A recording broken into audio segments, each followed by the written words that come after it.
중세에서 마지막 꼬디기 건축적으로는 하이라이트입니다.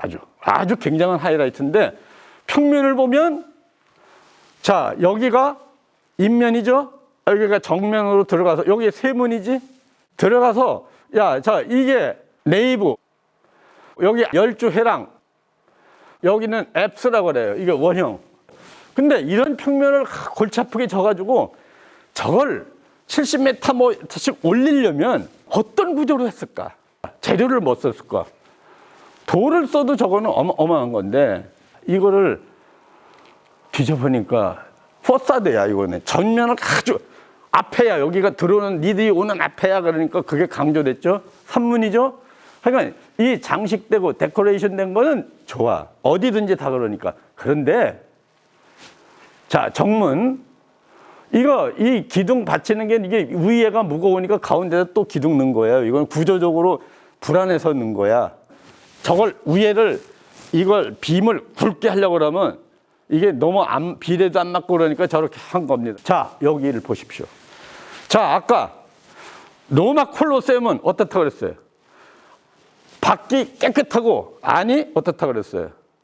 안이 이 안으로 구조가 이렇게 했다 그랬잖아요. 이건 반대야. 안으로 깨끗해야 되잖아. 사람들이 운집해야 되니까. 그렇죠? 그러니까 이걸 반대로 이용한 거야. 구조적으로. 그래서 이걸 프라잉 버트레스라고 이제 이름 짓고 포사드 빼놓고는 전부 이 구조를 그냥 노출시킨 거야. 근데 반복되니까 과히 보기에 나쁘지 않은 겁니다. 우리가. 자, 그래서 가운데 주랑 안에 이게 있고 저 앱스가 있고 그러면서 그 신비함을 어떻게 하면 해줄까라는 고민을 한 게 스테인드 그라스야. 저 스테인드 그라스가 유럽 애들이 그냥 한 게 아니고 이슬람에서 유리공예가 되면서 그거를 플레이트로 만들어서 붙이기 시작한 겁니다. 유리, 우리 신라에도 있죠. 유리, 거기에 이게 있죠. 쟤들은 그걸 바꾼 거야. 볼에서부터 플레이트로. 이걸 현란하게 뭘 넣어야 될 거 아니야. 깜짝 놀래게. 자, 이러다 보니까 이거는 구조를, 내부 구조를 식물의 조직, 식물의 이 줄기 조직을 보고 그걸 재현하기 시작한 겁니다. 그래서 뒤에 가면 더 막 요란하고 현란한 것들이 많아요. 근데 가만히 들어보니까 그거 가지고 장난했구나. 근데 중요한 건 이렇게 엄청나게 많은 스테인드 글라스. 자, 꼬딕은 이 세 가지가 하이라이트입니다. 그리스 건축하고 이 소위 말하면 로마 건축이 뭐가 다를까 그러면 딱 이거 세 가지만 읊으면 끝. 내부 공간 지향적이고 꼬딕 건축은 외부에 보여지는 거 전체적으로 포사드가 아니고 그래서 거기서 비례라는 게 나왔어요. 자, 그런데 르네상스기를 인본주의 뭐 그러고 그러는데 그냥 인본주의 이전에 어떤 계획이 어떤 동력이 르네상스를 만들게 했을까? 저는 그거에 대해서는 옛날서부터 이제 그랬는데 원나라가 사실은 굉장히 중요한 역할을 했습니다. 중국의 원나라가 야만인이라고 그러고 나중에 명나라가 저까지 가서 태무진 씨를 다 멸하고 몽고 대륙까지 가서 잔인하게 했지만 원나라가 중국의 문명을 저기 구라파까지 세세하게 안내한 거는 원나라밖에, 체계적으로 안내한 건 원나라밖에 없어요. 왜 그러냐면 역참제도가 우리는 30리 뭐 그러는데 그 사람들은 80리 했어요. 말 달리니까. 말을 달리니까 우리도 말 달릴 때는 뭐 70리 뭐 이렇게 얘기를 하죠. 그죠? 하루에 갈 거.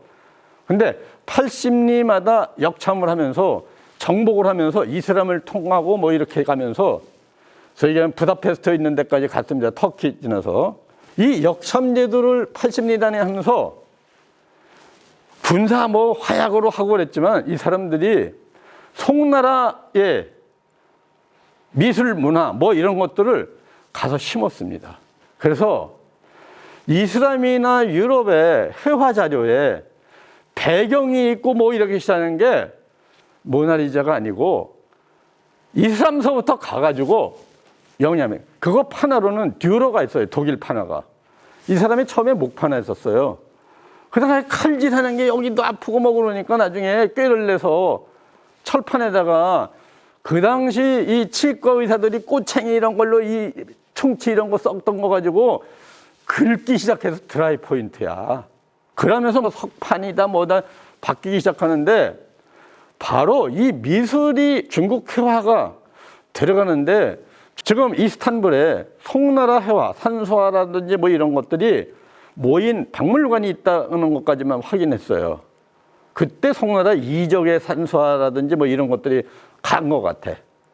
그 물리 거기까지 간 거구나라고 저는 감히 그렇게 믿고 있어요. 그런데 바로 르네상스기에 또 하나 뭐가 생겨났냐면 중세 이 도시는 유럽 도시가 성곽으로 꽉 차가지고 인구가 조밀하니까 서울 이건 비교가 안 됩니다. 층으로 이렇게 몇 층씩 올라갑니다. 4층, 5층씩 목조로. 그런데 이 사람들이 배설물 이런 거를 해결하기 위해서 위에서 새벽에 쏟았어, 길거리에다가. 정말 중세 도시는 말을 못하게 한편없어요. 그런데 피엔자에 피콜로미니 궁전, 시청 뭐 이런 데 모여있는 가운데를 드러낸 겁니다. 저게 처음으로 르네상스기의 광장입니다. 드러내면서. 또 하나가 뭐냐면 르네상스 그러면 저도 배울 때 퍼스펙티브가 어쩌고 저쩌고 그랬죠.